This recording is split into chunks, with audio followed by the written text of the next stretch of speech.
உழைப்பாளிகளா நல்லா இருக்கீங்களா எல்லாரும்? மத்தியானம்லாம் நல்லா சாப்பிட்டீங்களா?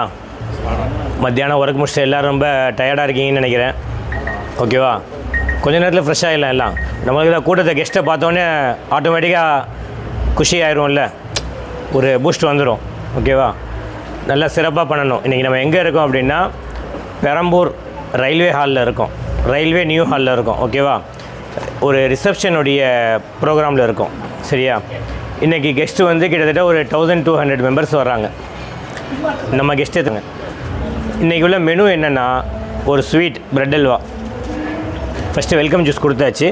இப்போ வந்து அடுத்து ஒரு இலை வச்சோன்னா ஒரு sweet bread halwa, chicken biryani, தயிர் சட்னி, கத்திரிக்காய் சட்னி, சிக்கன் 65. ஓகேவா? அதுக்கடுத்து வந்து நார்மலாக ஐஸ்கிரீம், பீடா, ஃப்ரூட் சாலட் எல்லாமே இருக்குது. ஓகேவா? சர்வீஸ் பண்ணும்போது நம்ம ரெகுலராக சொல்கிறது தான், எப்போவுமே வந்து ஒரு இலையில் ஒரு மெனு ஃபஸ்ட்டு ஸ்வீட் வைக்கணும், அடுத்து தயிர் சட்னி வைக்கணும், அடுத்து கத்திரிக்காய் சட்னி வைக்கணும், அடுத்து சிக்கன் 65 வைக்கணும். ஓகேவா?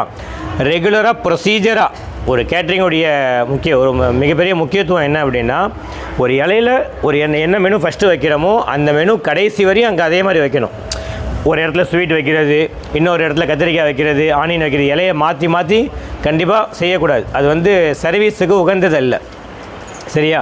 ஒரு நல்ல சர்வீஸுடைய அடையாளம் வந்து பிஸ்மி கேட்ரிங் வந்து பாய்ஸ் சூப்பராக சர்வீஸ் பண்ணியிருக்கோன்னு சொல்லிட்டு கூகுள் ரிவ்யூவில் நிறைய பேர் போட்டிருக்காங்க. பார்த்துருக்கீங்களா என்னன்னு தெரியல, பார்த்துருப்பீங்கல்ல?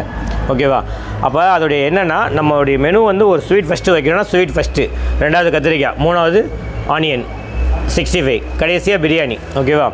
பிரியாணி பிளேட் வைக்கிறோம். திருப்பி ஒரு சில பேர் வந்து பீஸோட பிரியாணி கேட்பாங்க, ஒரு சில பேர் 65 கேட்பாங்க.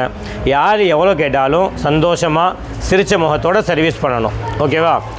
பண்ணலாமா? முடிச்சுட்டு அது வெஜ்ஜுடைய மெனு வந்து என்னென்னா ஒரு ஸ்வீட்டு, தயிர் சட்னி, கத்திரிக்காய் சட்னி, பலாக்கா பிரியாணி, தயிர் chutney, idli, sambar, bisibelebath, chips, Hakka noodles, sauce, veg lollipop, gobi 65, paneer butter masala, chapati, இந்த மெனுவெல்லாம் இருக்குது. வெஜ்ஜும் அதே மாதிரி முறையாக கரெக்டாக சரியாக பண்ணணும். எல்லோரும் சூப்பராக பண்ணலாமா? எல்லோரும் கடைசி வரையும் சந்தோஷமாக இன்முகத்தோடு பண்ணலாமா? வந்திருக்க எல்லா கெஸ்ட்டுமே நம்மளுடைய கெஸ்ட்டு. அவங்களுடைய கெஸ்ட்டை வந்து நம்மகிட்ட தான் ஒப்படைச்சிருக்காங்க. அப்போ வந்து நம்ம வந்து அவங்களுடைய இடத்துல அந்த பொறுப்பை நம்ம வாங்கியிருக்கோம். அவங்களுடைய பொறுப்பை நாங்கள் சூப்பராக செஞ்சு தரோம், எங்கள் வீட்டு கல்யாணம் மாதிரி நாங்கள் இருந்து செஞ்சு தரோன்னு வாக்குறுதி கொடுத்து அந்த பொறுப்பை வாங்கியிருக்கோம். அப்போ அதே மாதிரி யாருக்கும் எந்த ஒரு இதுவும் இல்லாமல் சூப்பராக எல்லா சர்வீஸும் ஃபஸ்ட் கிளாஸாக பண்ணணும். பண்ணலாமா? Okay, super.